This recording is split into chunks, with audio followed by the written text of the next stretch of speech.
welcome to today's session about the GMCA Community Grants Programme, which is being managed by WEA. Can I introduce you to the team from WEA? We've got Richard Evans here, who's going to do the presentation, Athena Mohammadi and Beth Lowe, if you all want to give a wave. And then what I'll do, I'll hand you over to Richard, and Richard's going to share some slides with you. And then, as I say, we'll have some time for Q&A afterwards, and I will be sharing these slides afterwards as well. Okay, Richard, so over to you if you're ready. Thank you, Sharon, and thank you for hosting us, by the way, virtual or otherwise, and the AGM the other day was great, so thank you for that invite as well. Now, if the technology doesn't let me down, I'm going to share my screen and start the presentation. It looks as though it's working to me. So, will it start? Come on, Mira. Let's go. Mira. So it's we call it a Meet the Funder event. Obviously, I know we've said Oldham and Tameside, but obviously that would include colleagues from Rochdale as well, which is absolutely fine. There's not much in the way that's specific to Oldham and Tameside anyway, so it should still work quite nicely. I'll just mention my colleagues today. I know Sharon's already introduced them, but Athena and Beth are project managers, and the reason I mention them and the reason they're here is because if you're successful with your bids, they will be your managers. So we'll split GM probably in two, north and south, something of that order, and you'll have Athena or Beth as your contact. And those of you who were successfully funded by us with ESF community grants will remember Claire Hanson and Nicola Morris, perhaps. They were the equivalents to Athena and Beth. So it's the same sort of format, really, and very similar way of support. Okay, on to the first slide. So the slides I'm presenting today are a mixture of some of the slides you may have already seen, the public knowledge, and they were part of GMCA's slide deck for the original ITT for community grants, with a few tweaks here and there. And of course, we've added quite a few slides about how we'll actually run the programme and how you can apply. So I'm not going to read everything that's on the slides, and as Sharon said, you'll all have a copy of this anyway. But essentially, it's a £5 million community grants programme that's pound GM, and the idea is for VCSC and housing associations to bid in for up to 100k, and to help disadvantaged, excluded, unemployed, economically inactive people to progress within education or strand 2 towards employment. And the reason for that is, as you can see there, currently only 8.7% of adults who work in age in Greater Manchester with level 1 or below are actually engaged in adult ed. So we want to massively increase that number. So what will it look like and what are we looking for? As I said, it's VCSE, so third sector and housing associations are able to bid. And it's hopeful that all of the funding will go to organisations working with the most excluded, the hardest to reach. The key difference that GMCA consulted with many of the organisations across GM, and many of them had in turn been involved with the ESF version of community grants, and the feedback was noted and some of it's here. So one of the things people asked for was more than 20k, because I mean the contact we had with many of those hundreds of organisations we funded, they spent the 20k very quickly, and it was like a blip and it was gone. So they wanted the funding to be larger. So now it's 10 right up to 100k, which allows better planning and higher outcomes and hopefully higher quality interventions as well. Obviously, WEA and all local authorities and GMCA will support the smaller organisations with their bids as much as we can. Obviously, we're now in open procurement, as in a couple of slides you'll see, we've already launched the call for apps on Monday, so we can't go into real specifics with you. We can answer generic questions and support and assist in any way we can. I should point out that this is non-regulated, non-accredited activity that we're funding. So it's outreach and engagement, and it's for those hardest to reach. This is another one of the GM slides, and it just demonstrates community grants as the vehicle, starting with identifying the target groups, and I'll touch on that in a minute. A fair and transparent grant process, which is where WEA come in. That's what we've done. We've been doing this since 2011 in different guises, different iterations. We've had ESF funding, so European funding, Multiply, and now we've got this mix of funding, which I'll get to in a minute. Capacity building is another element of this.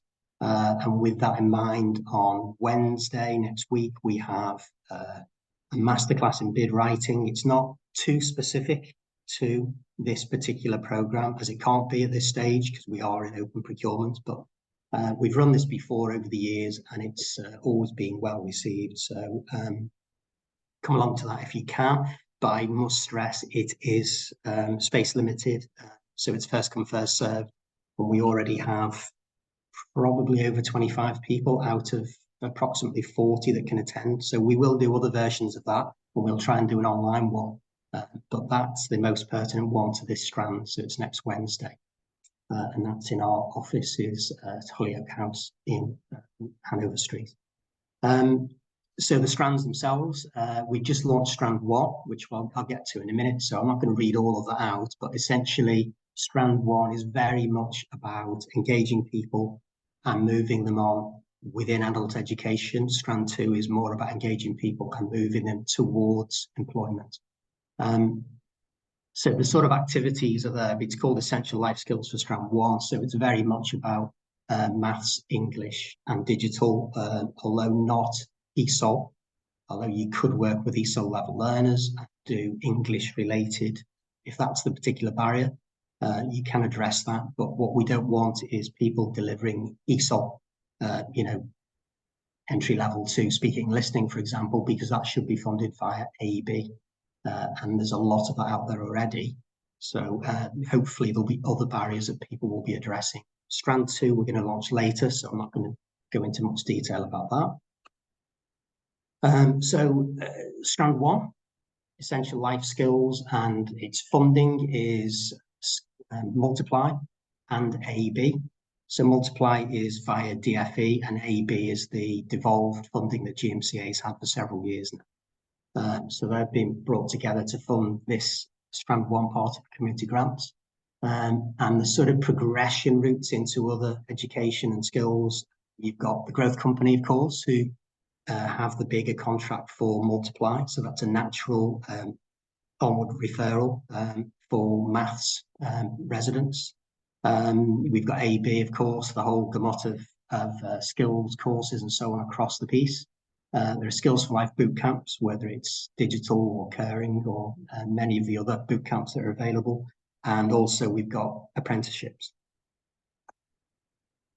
Okay, so we have actually gone live now. So the call for applications is open. It opened on Monday at 12 o'clock, and it's called Essential Life Skills, as I've already mentioned. So this is strand 1, and it's round 1 of strand 1. The link you can see on the screen, I'm not going to click on that in case it upsets the presentation, but essentially that takes you to our website, to a panel where you can start your application for round 1. And there's a few tick boxes: name, contact details, phone number, and you'll be emailed with links to the application form and the guidance and such like, but also a set of matrix or matrices as the plural. There's one for each borough, and each borough has highlighted the priorities, the local priorities within the borough, often down to ward level.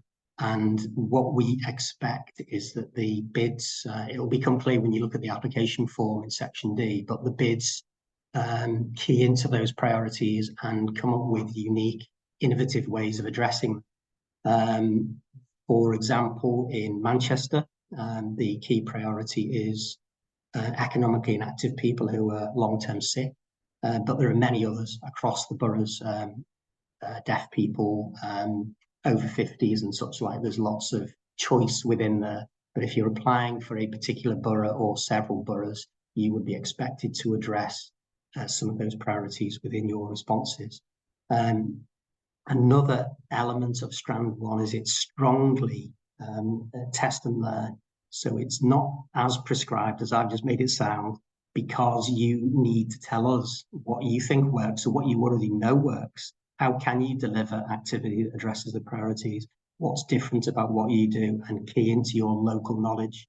Because I've said this many times, but it'd be arrogance of the WEA to assume that we know better than you. It's many years since we've delivered at that ultra local level across Manchester. We just have several venues that we use now rather than hundreds as it was 10 years ago. So the knowledge is with those small organisations in those ultra local areas. So the expectation is that you can use that test and learn element to show us and GMCA what does actually work. So it opened on the 13th of November. You've got the link above. It will be repeated again on the last slide. And it's open for 3 weeks. So you've got until the 4th of December. It's not the most onerous of application forms. It's not like, it's similar to the ESF version we did, but it's not like a full house ESF application. But unfortunately, it's not as easy as, say, Awards for All either. It's somewhere in the middle. But that's reflected by the fact that this is 10K right up to 100K. Strand 2 will launch in January, towards the end of January. So we won't go into too much detail about that at the moment.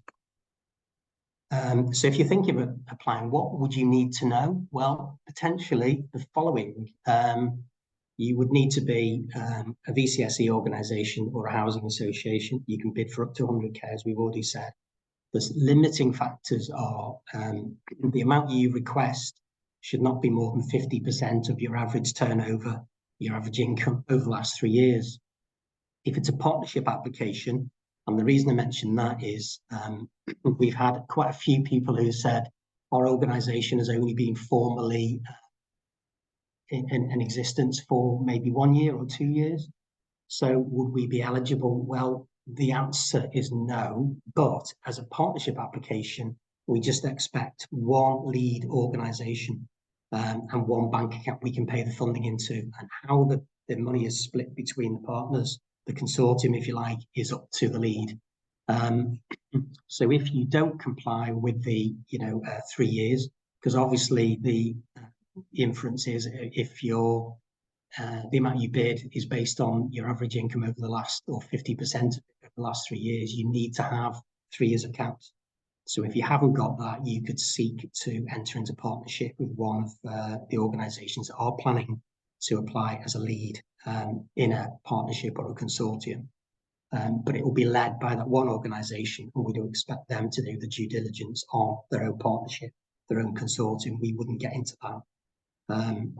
So use the connections that you've got today and you've got over many years, I guess, to try and find out if somebody is planning to do a partnership bid, so you can take part in that. And to answer another question, whilst we're there, as with subcontractors and AB primes, you can enter into partnership with several bids because you don't know which one's going to work. It would be better if you stuck to one, but cover your bases. That's my advice. This isn't a capital fund, so the maximum you can spend on capital is 2,000. Excuse me, which is similar to in all but amount to the ESF version of this that we ran a couple of years ago, except the limit then was 1,000 and then 500 per item. But in this case, we've increased it because everything has gone up in price, hasn't it? So, for example, if you wanted to buy laptops for staff, obviously that will be permitted, but just bear in mind that maximum £1,000 per item. In terms of learner eligibility, a common question is age. So it's anyone with the right to live and work in the UK, aged 16 plus. The enrolment data we collect is going to be closely based on the current AB enrolment form, if you're familiar with that. So it's not a small document. It's 8 or 9 pages, but one of the enhancements, as I see it anyway, over the ESF version, is that it has things such as gender identity in it. for the first time. So with ESF, they point blank refused to accept anything other than binary, and it was just male or female. That's all we're interested in, and they would not move on that. So with this form, GMCA having put in a whole panel for sexual orientation, gender identity, and a few other bits that are quite interesting. So it does make it slightly bigger, but it's still not onerous. But we would expect every resident, every learner to complete an enrolment form, even though it's not accredited work, it's non-accredited delivery. The funding rounds themselves, so if you've accessed community grants via us before, you'll be familiar with this. So the ESF version was very similar. We've got Strand 1, Round 1, which is already open. We've got decisions in early January, compulsory induction in January, and then the payments, we hope, will all be made by the 19th. All we ask is that you don't stop, even though we may have informed you've been successful, don't spend any money or deliver any activity that is paid for by yourselves until you've signed and returned the grant funding agreement. And so you can spend from that point, or a more accurate way of saying is that the claim will be eligible from that point. So the Strand is open until the 4th of December, as I've already stated. Strand 2 will open in January. The decision, that's going to be open for 4 weeks, so it will take a little longer for the logistics to click into place. So decisions in April, induction in April, and spending from late April. You'll notice there's a number of months in brackets, so we expect that the Strand 1 projects will be roughly 12 months maximum. They could be longer with negotiations, fine, but we expect them to be up to 12 months long. So completing obviously January 2025, and then Strand 2 would be 10 months long, and clearly you can see from the graphics it overlaps with Round 1. If there is funding remaining, we would run an additional round, a mop-up round, excuse me, for either Strand 1 or Strand 2 or both. And that would be in it. We would know by April if that's needed. Decisions in July, induction July, and spending from late July, but they absolutely must end by March 2025, which would only leave a maximum of 7 months for delivery. Application timelines. So Strand 1 has already opened, closed on the 4th. Another mention for the bid writing masterclass, which is next Wednesday. There's the address, and the email if you want to attend is on the final slide. It is first come, first serve, so please make sure you email us or call us to let us know. In terms of the actual applications, WEA will perform due diligence and just make sure what people have said is true, so the accounts and so on, and make sure that people are within that 50% of the average turnover of 3 years, and only then we'll pass the applications on to the independent assessors. We expect that they'll complete the scoring by the 15th of December. And then we have a grant panel moderation meeting. Any of you that have been involved with that will hopefully remember them fondly. Sometimes they're quite large groups. And we basically gather all of the assessors together, discuss the grants, we rank them in order of merit until the funding is gone, more or less. And then we pass the recommendation onto the steering group. And the steering group are the people that actually award the grants, if you like, they rubber stamp them. And we expect that to happen on the 4th of January, which means the grant funding applications will go out on the 5th, and they require your signature and return, and then you can start to spend the money, as I said. The induction session should be certainly within that week of the 10th of January. I can't give you the exact date, just in case some of these slip, but there'll be several of those. So it won't be just one opportunity. And as I said earlier, all initial payments will be made by the 19th of January. And what are those payments? Well, regardless of the grant size, there will be 3 payments. And again, this will be familiar to anyone who's done ESF community grants with us or multiply in Liverpool or Lancashire. So the initial payment is 40%. and that will be upfront, and it will be released when we receive the signed copy of the grant funding agreement and any supporting documents we've asked for that we haven't yet received, such as the health and safety policy or proof that you have public liability insurance at a certain level. The initial payment is 40%. The interim payment is 30%, and that's dependent on spend of the first payment and a delivery of a proportion of the agreed outputs and outcomes. So we'll have a meeting with you and we'll nail those down and say, okay, then for the second payment, if you can do, 20, 30, 40, 50% of those outputs and outcomes, we will release the second payment. The final payment, obviously, took right towards the end of the project, and this is completely dependent on the length of the project, because if you've gone for 12 months, it's going to be right down towards December, January. And obviously, we'll expect all of the paperwork and the agreed outputs and outcomes to be returned as well.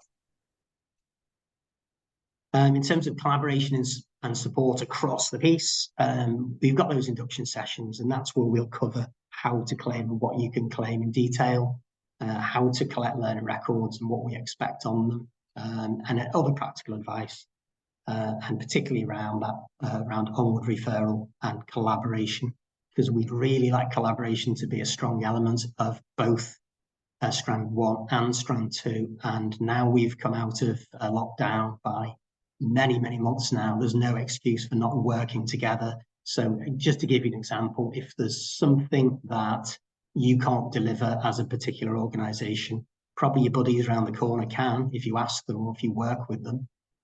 So it might be that you can share the work out, but it's those referrals really. So you've got a number of AB primes out there who will be only happy to take referrals into functional skills, maths, English, IT classes, and particularly around those accredited courses that you might not be able to do yourselves. And you please pass those people on, because I think it all comes round in a circle, doesn't it? Really, you'll benefit in other ways. And obviously, if you're working in partnership, there could be people within that partnership who can deliver different elements of the same project. We will form communities of practice. Hopefully all of them be face-to-face, but to be honest, some of them may have to be virtual just because of the logistics. And again, we hope to develop that culture of cooperation, help support target groups, whether it's geographically or thematically or within the funding stream. Another little request from us, grant panel membership. Some of you have done this already. We did one of these events face-to-face yesterday, and there were a couple of people in the room who had, as I said before, fond memories of those. I've been handed 5 to 10 applications to score. They really enjoyed the process. So if you're not intending to bid yet, or you intend to bid in Strand 2 perhaps, it would be good to have your support with scoring. And it's a little bit inverse poacher turn gamekeeper, I suppose, because you would be on the inside seeing some of the other bids and how the processes work, and then you could go on to write a bid yourself. That's absolutely fine. It's just an obvious learning process, isn't it? So if you want to take part in that, let us know. And it would obviously help you if you were bidding in Strand 2. Capacity building, I've already mentioned. We've got the bid writing masterclass next week, but we'll also utilise links such as with Action Together. Today's an example of that. The local authorities, GMCA, and we just want to maximise the bid quality. The better the bid, the more chance you've got of scoring high enough to be awarded a grant. And probably at this point, it's wise for me to say this isn't the end of it. So sure, we've launched round 1. Strand 1 on Monday. Strand 2 will launch in January, but the contract is 18 months plus 1 plus 1 plus 1. And those plus 1s mean this is a team game. So it's not about the WEA, it's not about GMCA, it's about a large team working together with subcontractors, which will be the people successfully receiving grants. And if we're successful delivery-wise of those outputs and outcomes as a team, we will be awarded another year. And if that is successful, there's another year for those 3 years, which potentially takes us right up to 2028. So it's not just the 4.5 million we're talking about today, it's potentially a lot more than that. So there will be multiple chances to bid. And if you're not successful, we'll give you really good feedback, learn from it, and incorporate that into your next bid. Just some very brief examples of frequently asked questions. People have asked, can we apply for both strands 1 and 2? And the answer is yes, you can. But you are constrained by both 50% average turnover in the last 3 years and also the 100k limit across both strands. And also you're only allowed to bid once per strand. So essentially, I don't know if anybody mentioned it, but obviously if your average turnover over the last 3 years, 50% of it rather, was 100k, you'd only be able to bid for 50k. So to bid for the 100k, you'd need to have an average turnover over 3 years of 200k. Simple maths, but multiply is an element of this, so I should be using simple maths. Excuse me. Do all organisations in a partnership need to have been incorporated for 3 years? Well, that's part of the reason why we expect some partnership bids. Only the lead organisation is required to have been incorporated for 3 years and therefore have the 3 years accounting history. By the way, we would accept 2 years accounts and 1 year's management accounts because we realise it's not within a calendar year that you get your accounts. It could be 14, 15 months before you get that. The types of organisations that comply, we've mentioned that already, but it's VCSE organisations and housing associations. Okay, so that's the end of the formal presentation. So thank you for listening. Thanks once again for Action Together for hosting us. There's the URL again if you do want to apply. So please, you can write that down, I suppose, or take a picture of the screen. It does work if you Google it, by the way, because it's been active for some time before it went live. So the Google bots could do their thing. The search engine optimization did work. So you should quite easily find it with Google or similar. Other search engines are available. Our contacts are listed below that. And then general questions for the team, please send them to gmcommunitygrants@wa.ac.uk. And the best of luck.